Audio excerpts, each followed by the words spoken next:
So here's a dripless caulking gun.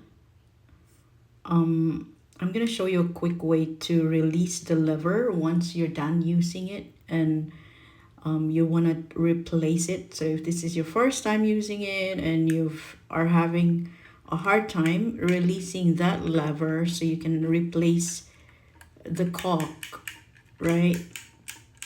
And it's gonna be like this for a while. You're gonna wonder, how am I gonna go and release it? So here's a quick one. So you just hold that part there, push it, and then pull that lever, and then you got it. You're now able to release and replace it. And here's how it looks like when you've used up a caulk or whichever it is that you're using the caulking gun for. So again, push that lever there and pull, and then you can place it back by pushing that button again, that lever. And that's it.